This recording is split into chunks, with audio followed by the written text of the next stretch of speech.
good afternoon. Oh, sorry, good evening, everyone. My name is Jenelle Riley. I'm an editor at Variety, and I'm so thrilled to welcome you to this SAG Foundation conversation with Joel Edgerton. This is an actor who has been turning in fantastic performances for years in films like Warrior and Kinky Boots, as well as writing great screenplays like The Square. This year, though, has been exceptional for him professionally with the success of his directorial debut, The Gift, and now he is earning some of the best reviews in a very heralded career for his turn as FBI agent John Connolly in Black Mass. Please welcome Joel Edgerton. Hello. Hey. Thank you. No. Thank you. Thank you. Thank you so much for being here. I see the hair hasn't grown out yet. Not quite. I'm still the snow leopard. Because I saw you in Toronto and you had dyed it. Was it a bright yellow? It was sort of yellow on its way to being white. Mm-hmm. I was playing a guy whose hair was white.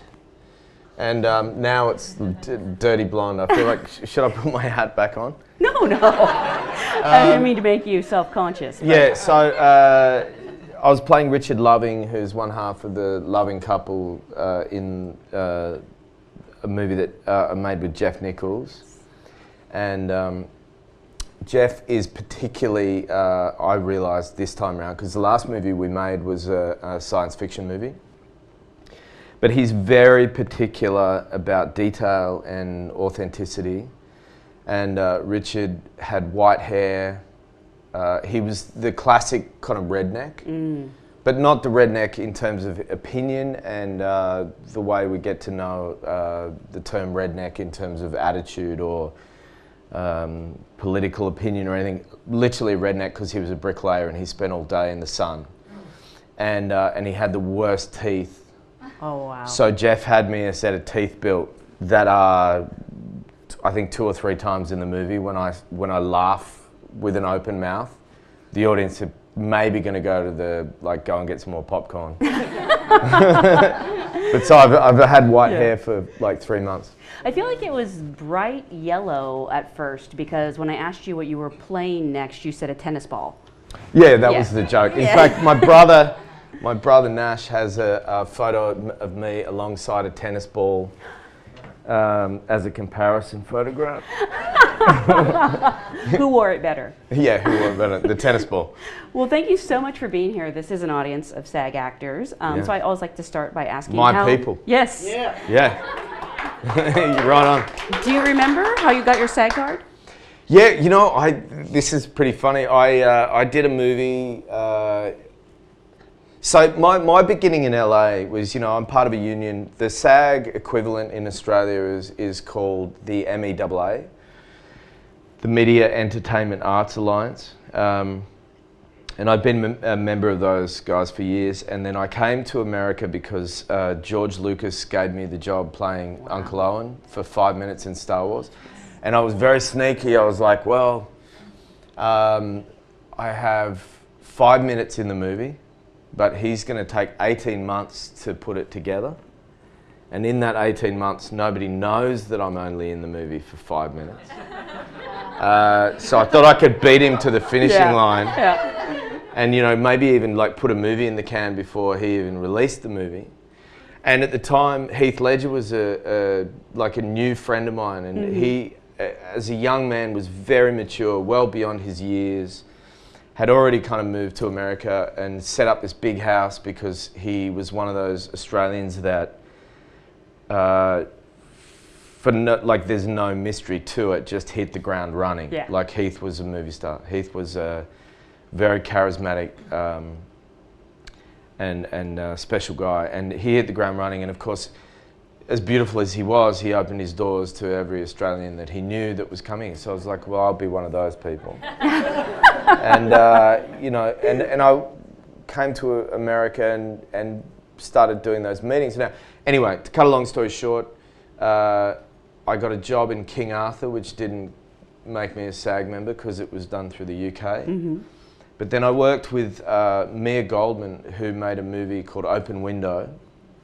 And I didn't realise about getting into unions, but I was Taft-Hartley'd. Oh. And I didn't know this at that point. I just assumed because I was working here that I'd be part of a union.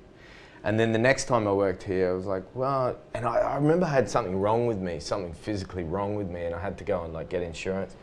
And they said, well, you're not a member of SAG, you can't get insurance. You've been Taft-Hartley'd. And I was like, I really didn't know what that meant, and it sounded a little bit dubious to me, to be honest. And then I investigated, and then so that became my actual, you know, maturing up to the situation and realising what that meant, and then I joined the union. So it was through Open Window, not Attack of the Clones? No, it was, because Attack of the Clones was shot in Australia, and it wasn't a SAG deal. You know, it wasn't, really? No, it wasn't. I mean, I wish it was. Yeah. I'd probably be on, I'd probably on an island in Barbados by now if it was a SAG deal, if I had residuals. Look, to be honest, like, you know, in terms of SAG, and I know we're not here to talk about the merits of one union versus another, but Australia's union, you know, like for example, residuals, occasionally I get an email, I'm like, oh, I got $1.23 for, like you guys in America are like, if you're working and you're doing stuff, you're very well looked after. Like very well looked after. And then not to say anything against Australia, but like whatever's gone on here in terms of that support has been pretty incredible, because you definitely feel it. So now everyone knows you're not putting on an accent. You are from Australia. Yeah. So I'm curious, you were born and raised there. When did you realize that acting was something you wanted to do as a career? I went to the theatre. I watched a stage performance of The Crucible, performed at the Opera House by a guy called John Howard and a woman called Elizabeth Maywald, who were playing John Proctor and not Goody Proctor, it was, she was playing Mary. I think it was Mary. Is anyone here familiar with The Crucible? Abigail? Yeah, maybe Abigail. Yeah, the kind of the one who turns the evil trick, right? So I watched that performance and I was like, already interested in acting. I'd done some theatre stuff. I wasn't very good at school, like the academic school.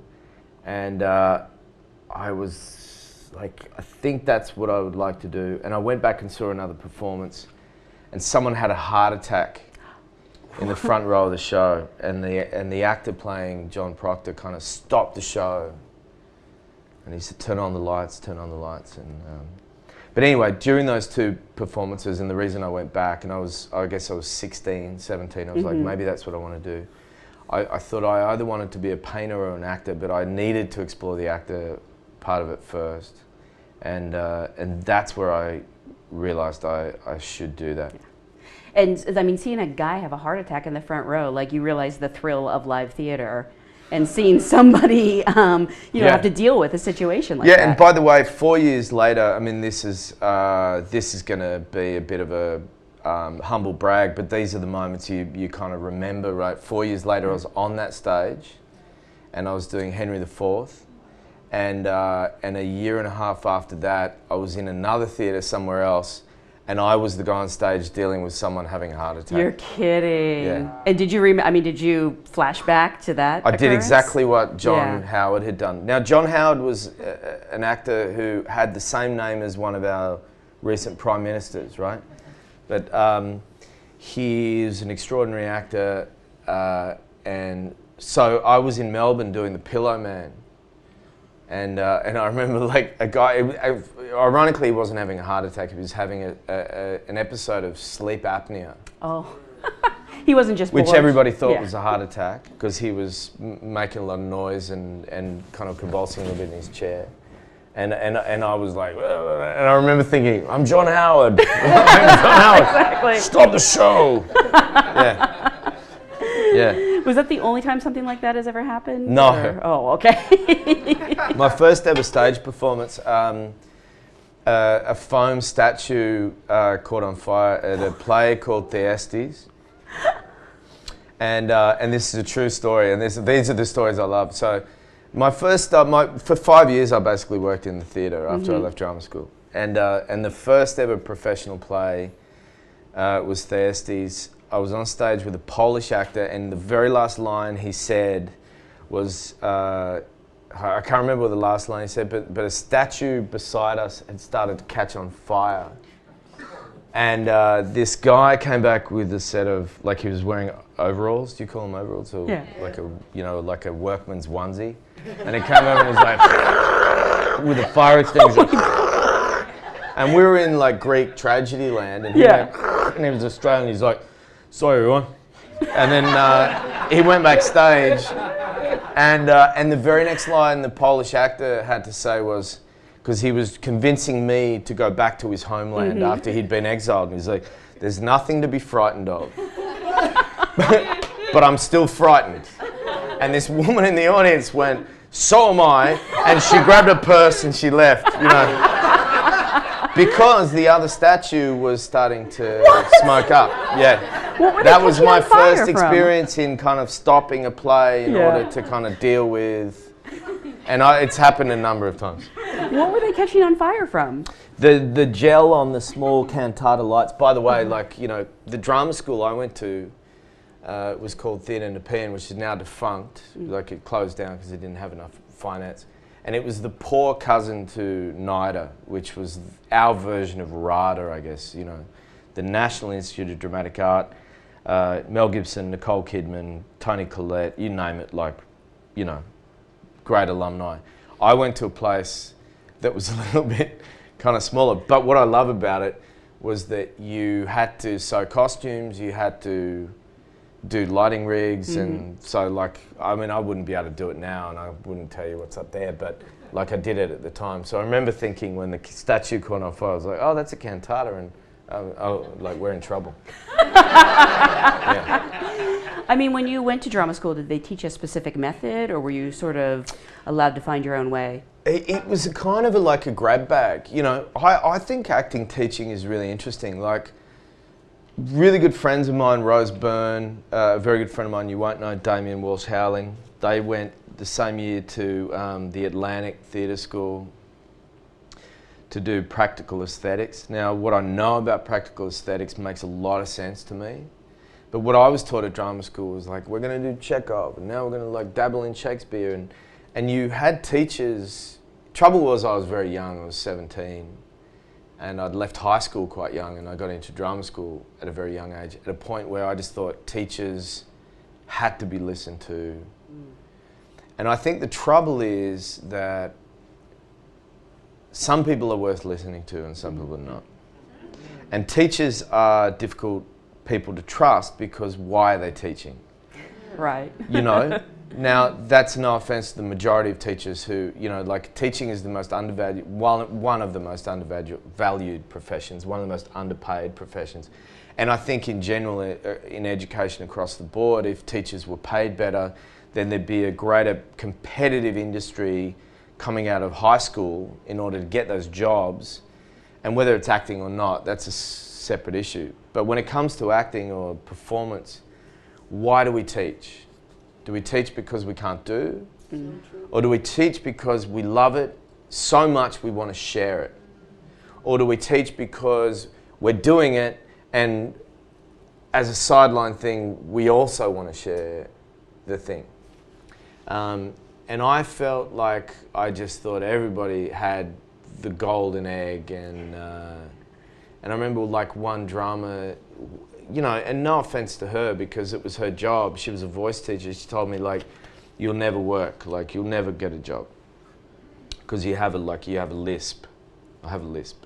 When I say lisp, you see that I have a lisp, right? But two of the great actors working at the time in Australia, in terms of like local actors working in movies, were Ben Mendelsohn, who is now finally getting seen by everybody, who has a lisp, and Noah Taylor, who was in Shine with Jeffrey Rush.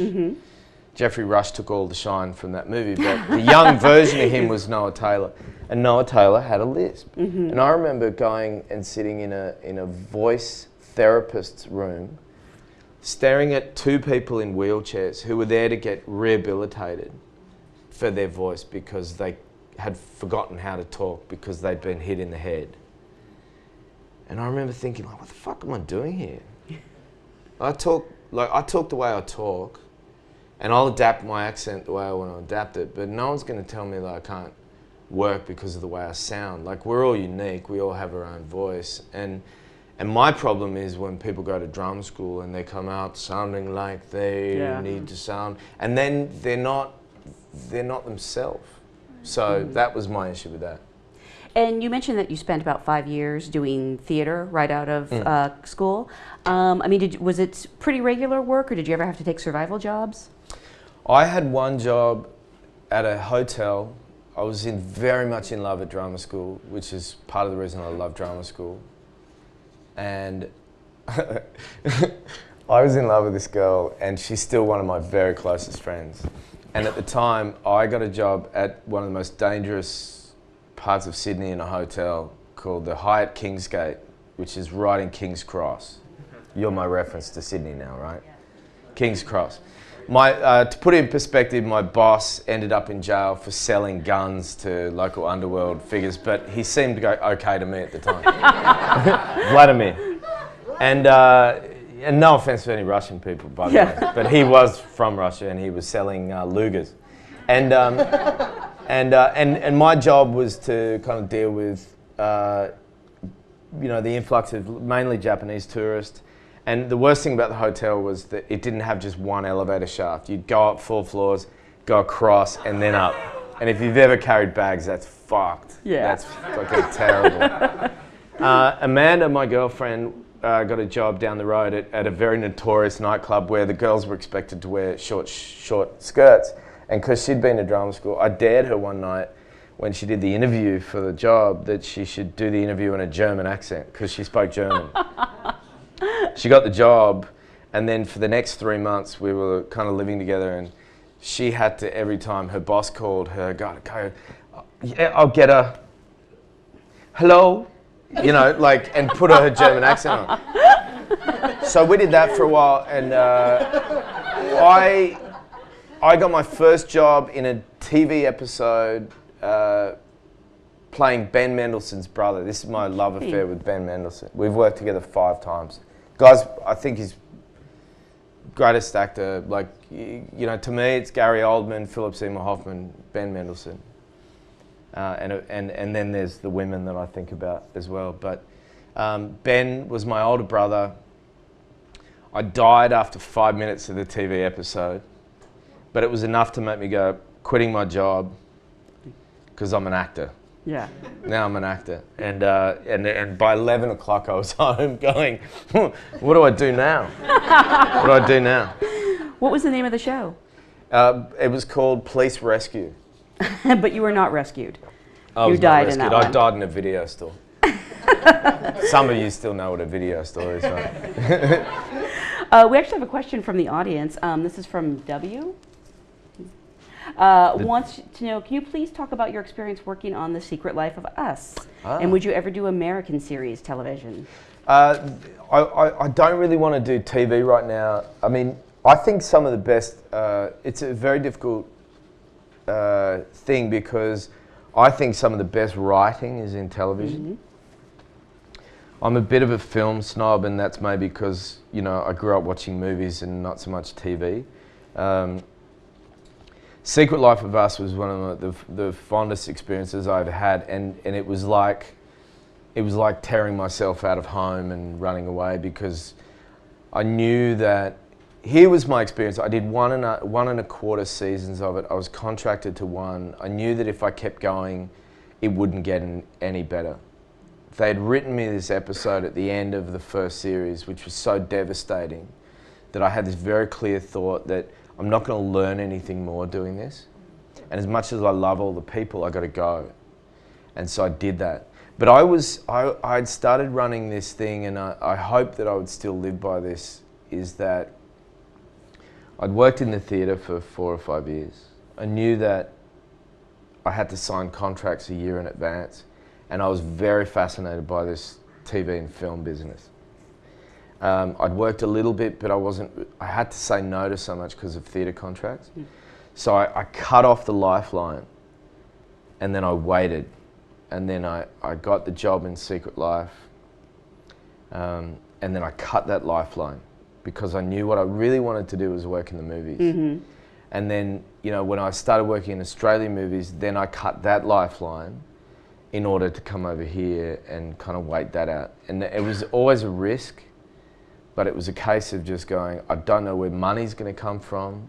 Sadly, I'm not, I hope, well, sadly, I think I'm not like that anymore. I think you get maybe a bit safer as you get older and in need of safety and comfort and, you know, whatever. I used to be the person who could, you know, this is probably getting too deep.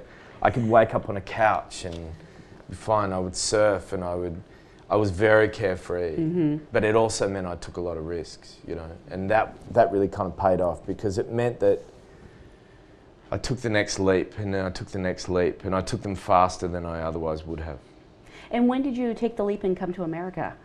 Well, Star Wars was that one. It was like, I got that job. A friend of mine had done a movie that went to Sundance, and I went to Sundance, and I was like, "This looks alright." You know, like, well, because you literally went down like the main street of Sundance, and I saw some famous people, and the most famous person I'd ever seen, apart from sports people, are the people that fascinate me. Yeah. Like I get excited more by sports people than by actors, but I'd seen a local TV star in my neighbourhood, and then I went to Sundance. I was like, "Wow, there's this person, there's that person," and so then I, you know, later when I did Star Wars, I was like, I'm going to go there, and you know, and when I did King Arthur, I worked with Antoine, and you know, Clive Owen, and you know, and to be honest, like I used my theatre background in order to get that job because they were circling me. I remember it was a big Jerry Bruckheimer thing. They needed to get 7 guys, so I thought my odds were pretty good. Thought my odds were good, like not just one guy. Yeah. They're looking for 7 dudes. So, but I knew I hadn't crossed the line. So you know, I'd just finished doing Henry IV and then Henry V on stage. So I was like, I'm going to push this a bit further. You know, I put down one of the speeches from Henry V on screen, like you know, on tape. Obviously contained it a little bit more than it had been on stage because we'd been working in big theatres, and took a little leaf out of a Vanessa Redgrave kind of monologue that I'd seen of her in front of a mirror in order to kind of reduce that, but sent that to them because it was, you know, it was period, it was, you know, Shakespearean, and it was sort of close enough to that world in order to tackle the job. Now the thing is, back then, you know, I was really, and I think it's really good for people to be really kind of, you know, ruthless to a fault within reason for a job. You know, like once, I guess the point being, like once I knew it was sort of like close enough for me to grab, I wasn't going to let it kind of slip out of my hands. You know, I wasn't deluded about it. At the same time, that when I knew that they were ruminating on me, I was going to take all the question marks out of their head, you know. And I mean, I have to ask, just because it's Star Wars, were you a fan of the movies growing up? I mean, did you ever dream you would be in a Star Wars movie? No, I went to Return of the Jedi in my pajamas with my dad to the Roxy Theatre in Parramatta. That was the first one I remember, and then of course I dove into the rest, and my buddies and I used to collect all the toys. And I remember, because I was all into woodwork, I lived kind of like a semi-farm, not on a farm because we didn't have woods, you know, we didn't have sort of stock, or we didn't have like, you know, orchards or anything, but a big property. And I built myself a lightsaber. And I also tried to build myself Han Solo's pistol, which I saw on the bus today. There's a profile you know, of him in the new movie. And I built myself those things. And I actually remember thinking, if I just built it right, I'd just like, it's like, you know, why isn't that? Yeah, it would come to life. I was a massive fan. Yeah. So like, you know, can you imagine me getting out, you know, at the age of 20, I was 26, getting out of a Land Cruiser wagon in the town of Tatooine, which is an actual town. Really? Yeah, George was like, he's probably sick of like renaming stuff. He was like, all right, Tatooine sounds good. No one in America will know. And some college graduate had found the actual site of the exterior of Uncle Owen's water tower kind of, house entrance, which is above ground, with a satellite navigation thing, or like a X-ray from some plane, and called George's company and said, I found where you shot the original, because they just buried it over, or let the desert take it over in the Sahara. So I was in the actual place. I get out of the SUV, I look across, and shimmering in the desert is C-3PO standing with George. And I'm like, oh, I'm here. I'm not a Jedi, but I'm like here. Did you have any feelings about Uncle Owen before, in all those years growing up, or he was just another character? No, he was just the guy that didn't let Luke do what he wanted to do. Exactly. So I was like, I was a fuddy-duddy. And by the way, like talking about playing the fuddy-duddy, my brother, who's a stunt guy and subsequently became a director, he at the time was, a pretty prominent stunt guy in Australia, and doubled Ewan McGregor. Really? So I worked for I'm in 5 minutes of Star Wars, and I'm in like a minute of Star Wars Episode 3. I get the baby at the end. Yeah. No, don't think I didn't like. But my brother doubled Ewan and did all like the Jango Fett fights and like all the, and I was on set the day my mother for the first time, who was very bereft about my brother being a stunt guy, very like distraught about it, was sitting there kind of like, finally being invited on set, already like weirdly holding a neck. Yeah. And my brother was on top of Jango Fett's shoulders doing this fight in the rain, and he did this wrestling move, and the guy bent his knees a little bit too far, or whatever happened was a bit of a mistake. And my brother's head like hit the floor, and he cracked all his front teeth, and he had to go to hospital and get his neck checked out. And I looked across at my mum, and she had just started getting okay with the idea. She was okay by that point about me being an actor, but him being a stunt guy, she was like, all right. And then she was totally against it again. Has she come around now, or? Yeah, no, she's good now that he's directing stuff. But the thing was, like, we were both part of that world. Yeah. We were both like very lucky to be. There's moments where everything lines up. George happened to want to make the movie in Australia. I happened to look enough like the guy as a young man. I happened to be an actor. It was just a weird synchronicity thing. Do you have an action figure? I do. Oh, cool. I do, and there's also the joke one, which is just Uncle Owen as a pile of dust from Episode 4.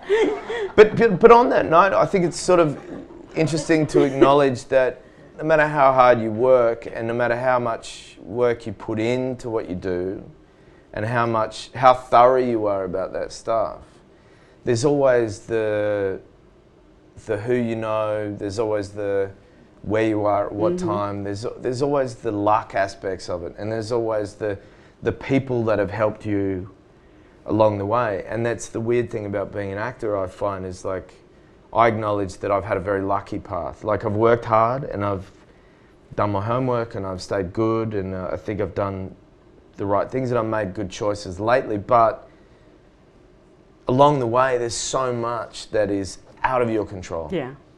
And so whenever anybody asks me, like, what advice do I give you? It was like, I remember asking those same questions. And the thing is, like, your path is going to be very different to my path, is going to be different to that person's path. And so much of it is a recipe that is a mixture of hard work plus synchronicity plus luck plus, where you are at the right time, all that stuff.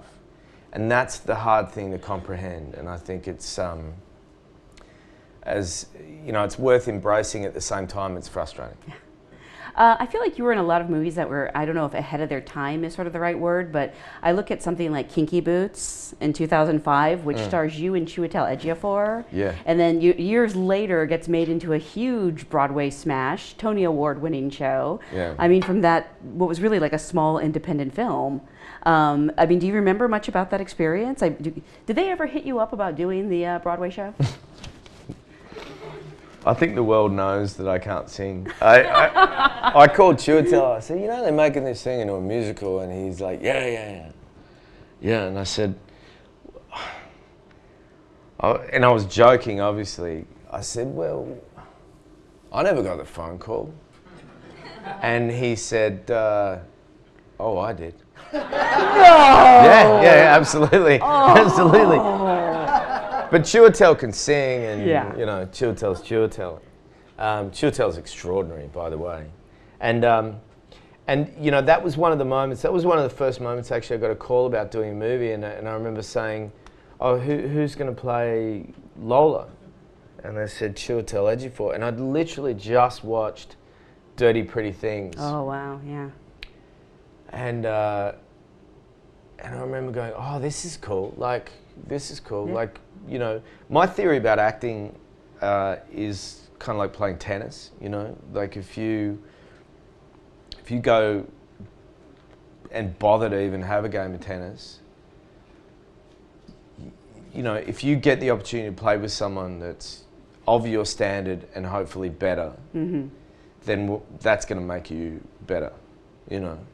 And so when you call directors or when you speak to them and you say, I have the, you know, the luck of doing this play or doing this job, who am I playing against, basically?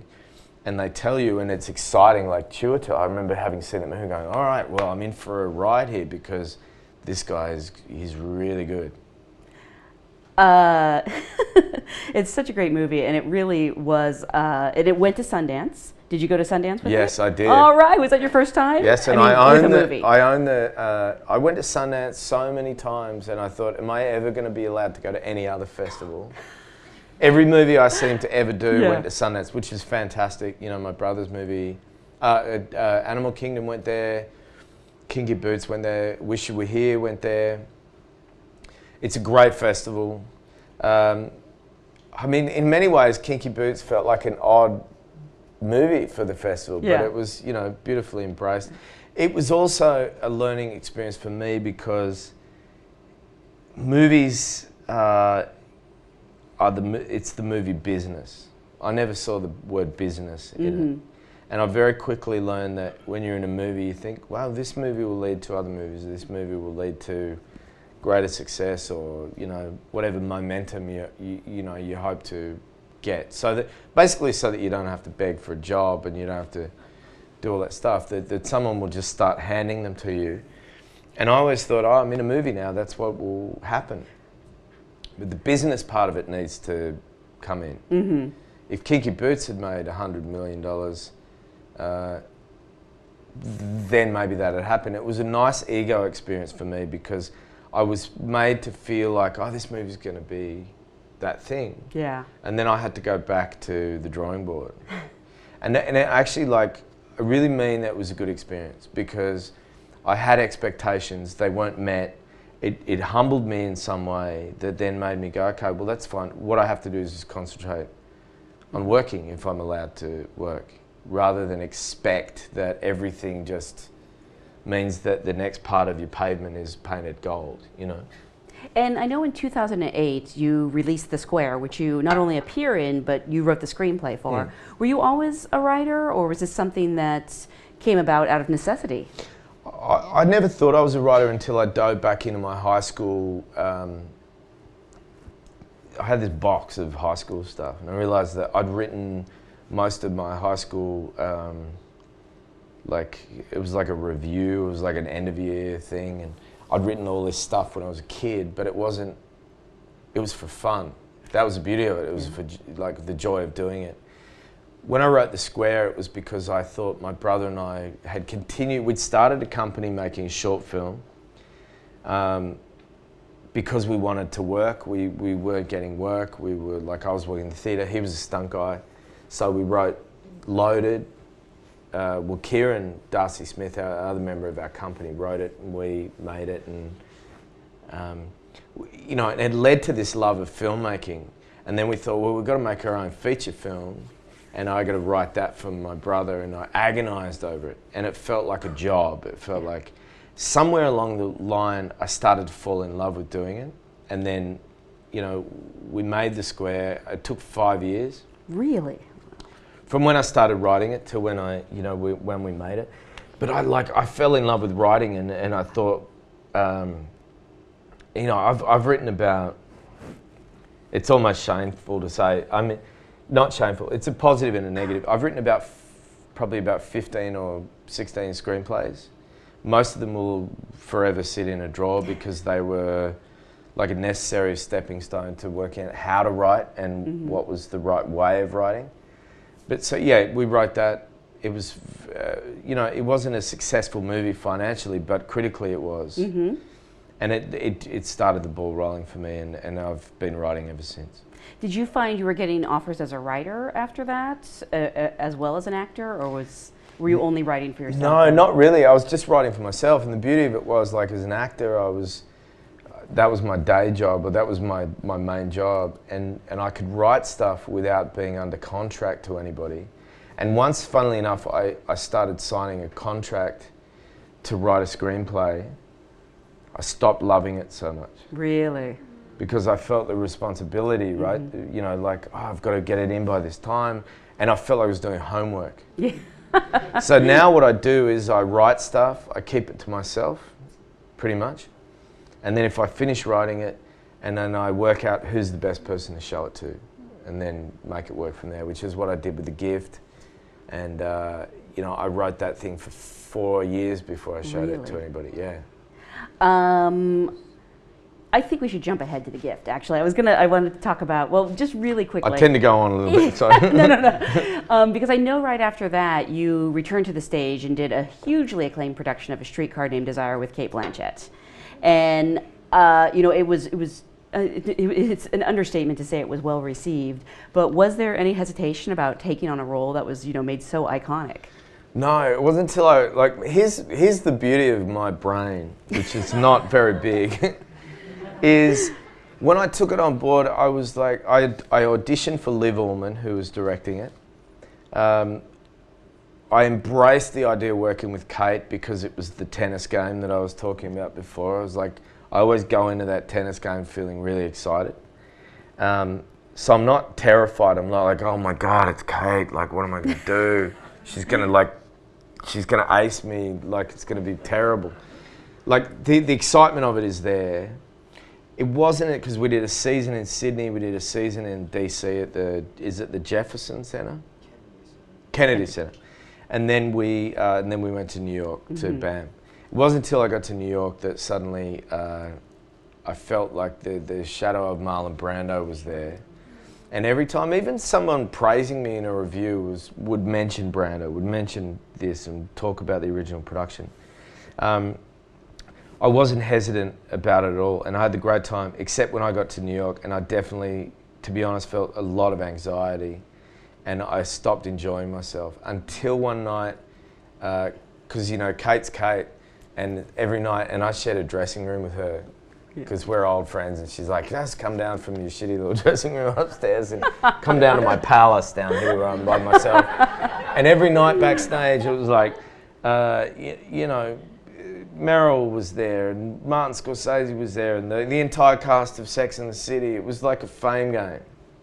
And they all wanted to meet Cate and tell her how wonderful she was, which was rightfully earned.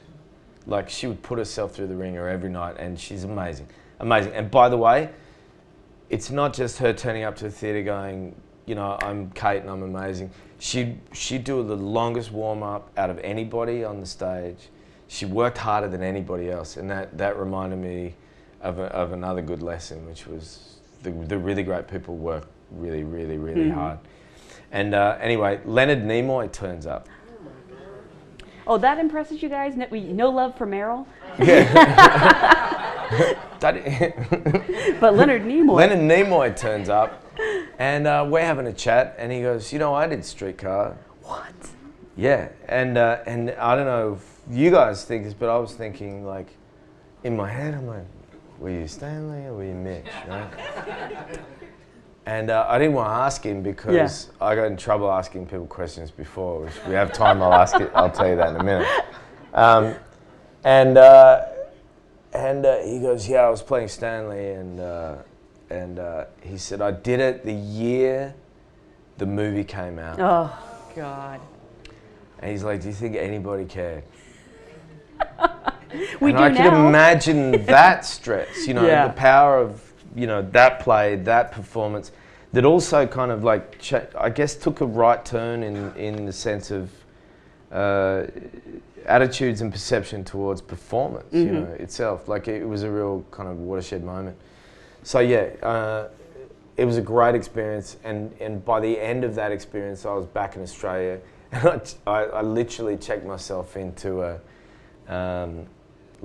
for lack of better words, kind of like a health farm. Oh, really? Yeah, I'd had a tough year. I mean, a great year, but a tough year. I'd shot Animal Kingdom at the beginning of it for 2 weeks, and then I shot Warrior, and I came out of Warrior, went like 3 days off into the rehearsal room with those guys, and by the end of it, I was done.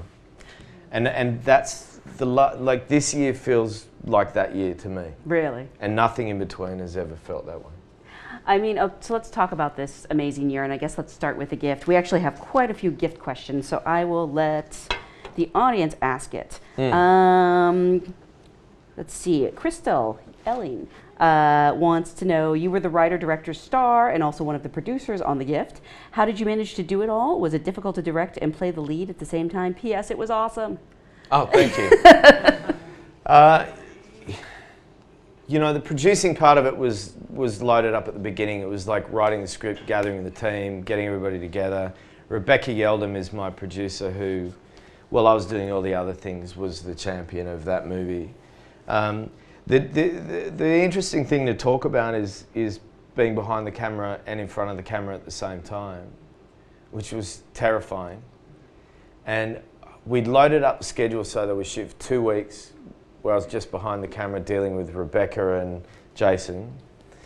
And then, after 2 weeks, I would step in front of the camera once I'd gotten used to this new thing, right? And I had my brother, who's director, you know, organised to be behind the monitor when I was performing, so that, because we had 23 days to shoot the movie, and we were shooting like 6 minutes a day, 7 minutes a day, like a TV schedule. I didn't have time to kind of like do a thing, like do my little thing and then run behind the monitor and, you know, have a look at what I was doing and scrutinise it. And by the way, like I'd learnt from doing Gatsby that I got to stop looking at a monitor as an actor, because the vanity aspect of it becomes too intense. Because it splits you in two. You know, you're performing, and if you can happily live within that performance and trust yourself, and then the moment you look at a monitor, the next time you're in front of the camera, you're trying to live within that, and you're remembering viewing yourself from the outside, and that is too much for me to bear. And only because I would go home at the end of the day and feel so angry at myself and upset about this, and I'd be cutting the movie in my head going, oh, that performance was like that. You know, like, to actually stop looking at the monitor is so freeing. But you have to really just trust yourself and hopefully trust the director. So then I was the director. It's like, can I trust myself? And can I trust myself within that performance? And part of the reason I'd written the movie was to be that character. Then afterwards, the idea was, well, I should direct this movie as well. And I couldn't, my ego wouldn't let go of playing the character because I had such a clear idea of what he needed to be. And so I thought, I'll just, like, I'm going to have to trust that, have my brother at the monitor, and then know what the frame is and how I'm going to fill it. And then I would look at him and he would be like, yeah, like, I'd be like, again, yeah, one more, no, we got it? Okay, good. Because we can communicate with each other very quickly.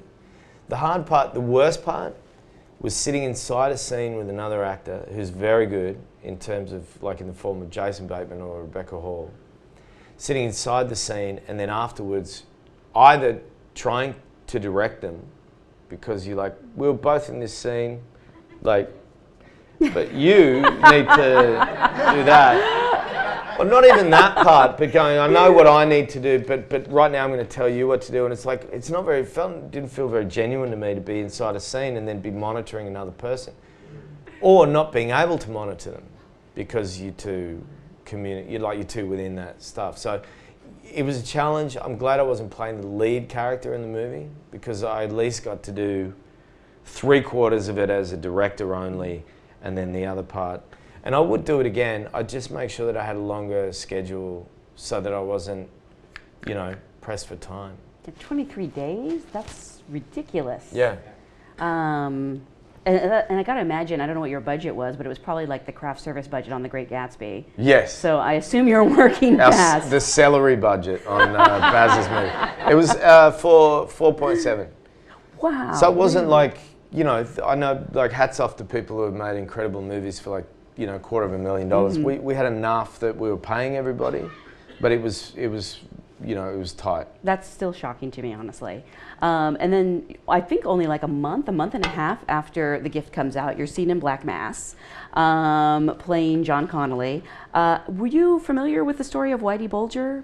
No, not at all. No, well, yeah, I was, only in that I'm fascinated by gangsters. Like recently when El Chapo, sort of, vanished through the floor of his shower.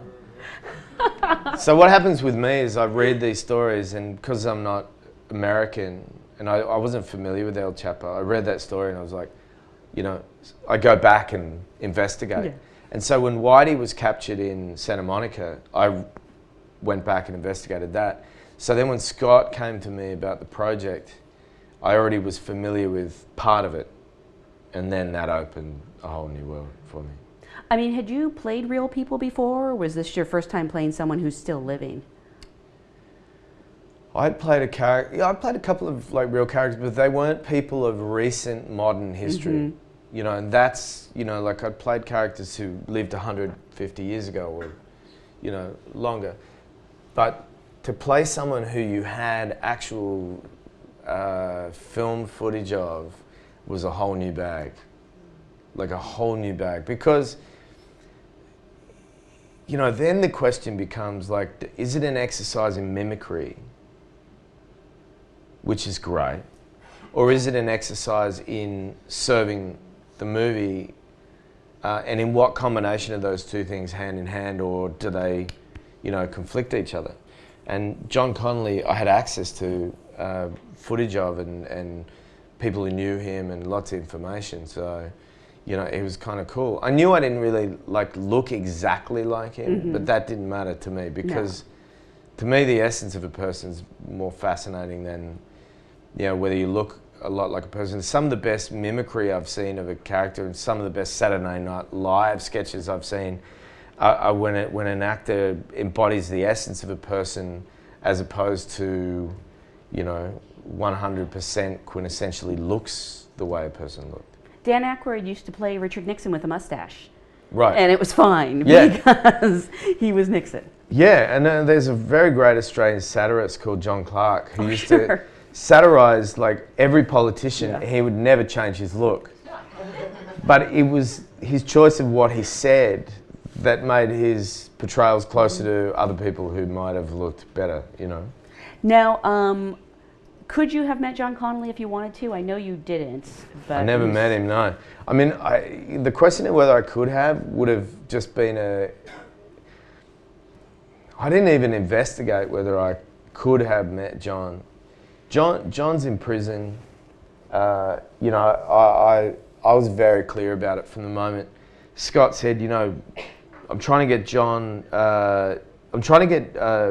Depp to meet Whitey, and he's in one federal prison, and then John's over there in Florida in another federal prison. Like, would you want to meet him? And I was like, and I'd watched enough footage of John talking about his indictment, defending himself on daytime TV, defending himself on the court steps, defending himself in court, to know that what the movie said was not, his version of events.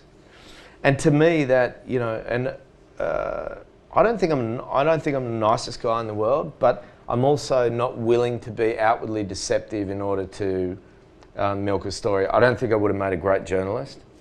And the idea of going to visit John in prison, I would have had to look him in the eye and say, our film is saying a different thing to what you say. And therefore, what would really be the point of that exercise? Yeah. Would it be to just listen to him talk and see how he stubs his cigarette, if he smokes, whatever. Like, if it's those things, I could learn that from a videotape.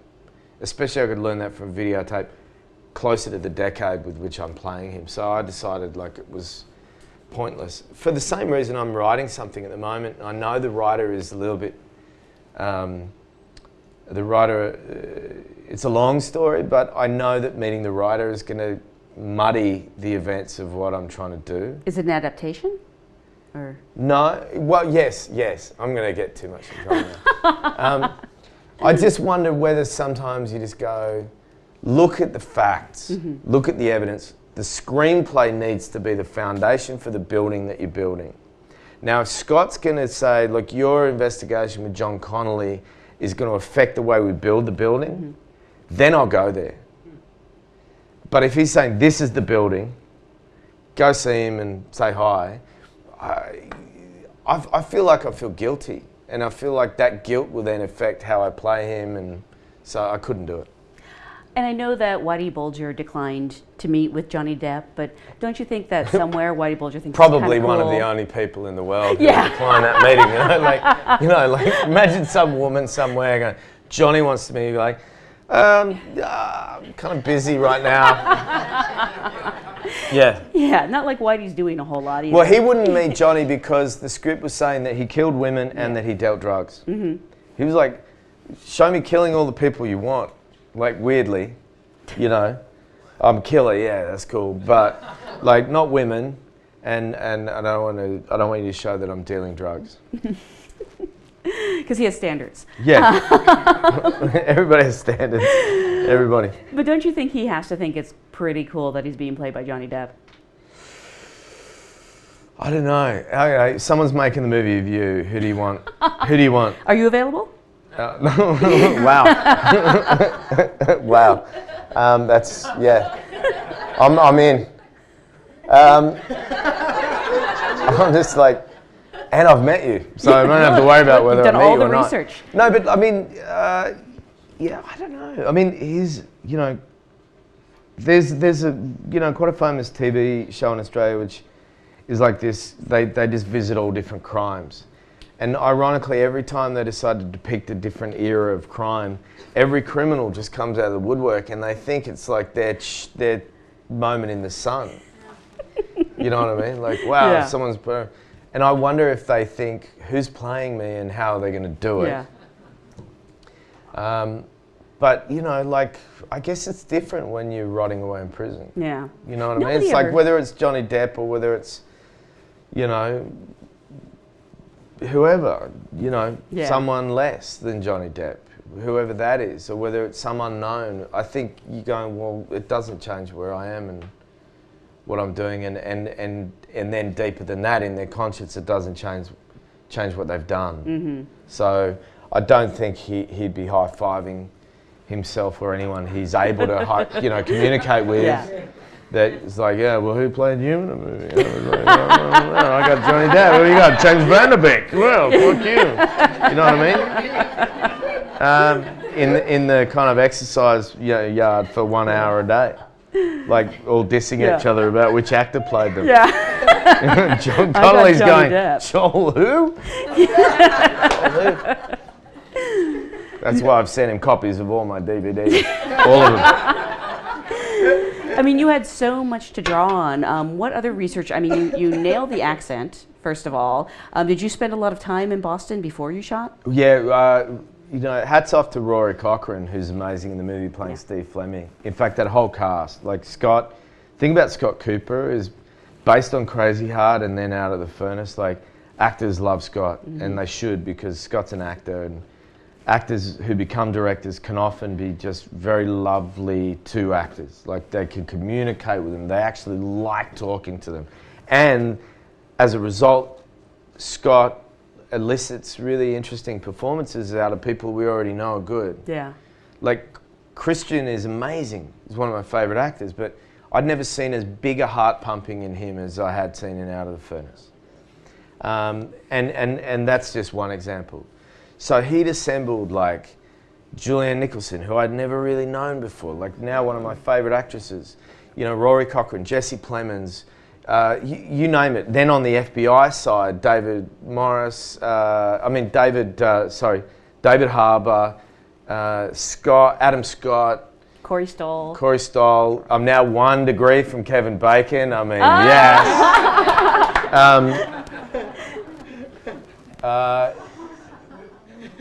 Yeah, I mean, like, and all those scenes, like, you know, one of my favourite scenes is the one I did with Corey Stoll with the baseball tickets, and you know, so every day, and I had the luckiest part in that film because I got to work with literally everybody except maybe Dakota. I worked with even, pretty much everybody except her. So, you know, that was it was just such a gift of a job to me. And also because John is such a, you know, complicated character, and what I saw is like the plate spinner at the circus. Yeah.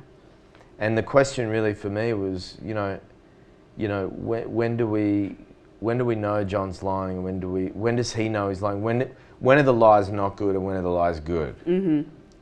And the choices about that. But then again, Scott is such a great collaborator. Like, we got a chance to just really kind of haggle that stuff out. Plus, I get to work with Johnny, who's, you know, arguably, along with Leo, one of the two or three men who I aspired to when I was, you know, wallowing away in Dural, wondering if I'd ever be an actor or not, you know? Yeah. And I had to kind of put that aside as well, the child in me aside, and not let that infuse the work. In fact, I let a little bit of it infuse the work because John as a character worshipped Jimmy. Right. You know, I was like, oh, here we go. So you could openly worship John and it wouldn't be weird. Yeah, that was fine. It was fine. What was it like the first time you saw him as Whitey Bulger? I mean, in the makeup. It was weird. Yeah.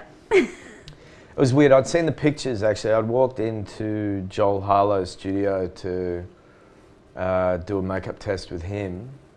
And then I saw pictures of Johnny as Whitey, and I was like, fuck, you know, because I'd been, you know, whenever I start to do a job, I just start to kind of like dive into reading and pictures. And so I'd seen pictures of Whitey.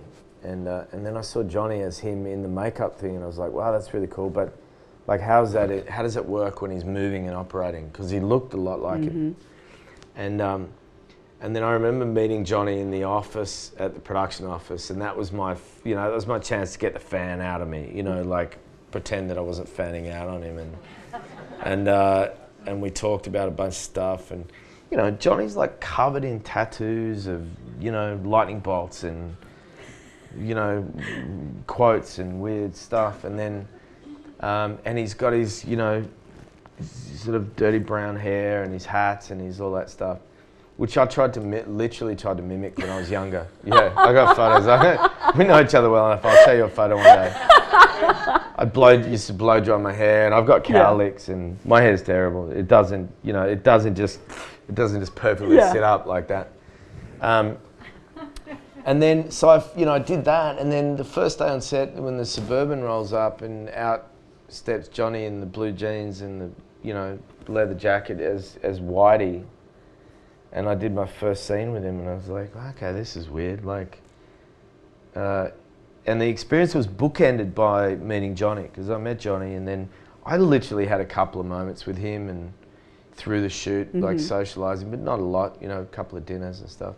And then at the end, I remember at the very end of the shoot, I was like, I'm going to sit in his makeup van with him and just say goodbye and all that stuff. And there he was getting all this stuff off. And I remember saying to him, you know, you're probably the actor that has spent more time in a makeup chair than any other actor.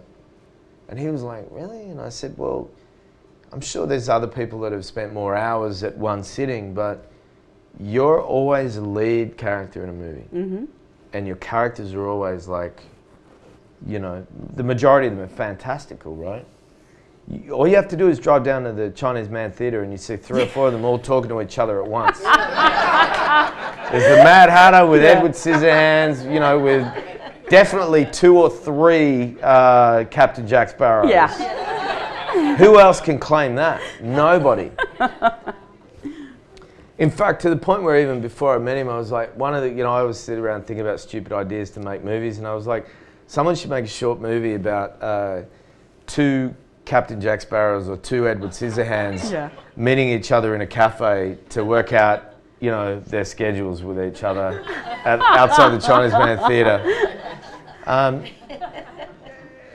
And that guy has spent more time in the makeup chair than anybody else, which is why that same year I think he was honoured with a, you know, special honorary makeup award. Oh, really? Yeah, but beautiful to see in Black Mass that it's like the perfect combination of all those elements for him. It's Donnie Brasco, it's closer on the spectrum to Donnie Brasco, and yet it still incorporates the transformational aspect of a guy who I think, and I've never asked him this, and I'm definitely no expert on this, but who was probably hailed as being so beautiful as a young man, and deep down as such an artist that he spent his whole career hiding himself and trying to let the artist speak first and the beauty be buried, you know? And so what's up next for you? Are you going to get back behind the camera? Or I know you have this movie you have two movies with Jeff Nichols coming out. Yeah, Jeff and I have those two movies coming out.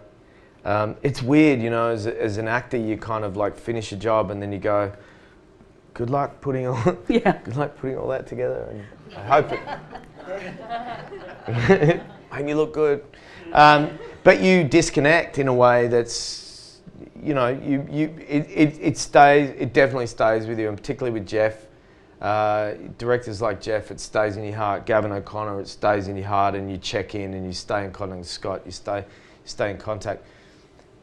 But then you kind of like, goodbye daddy, you know, and they become your daddy, you know. It's like, what do you do next? And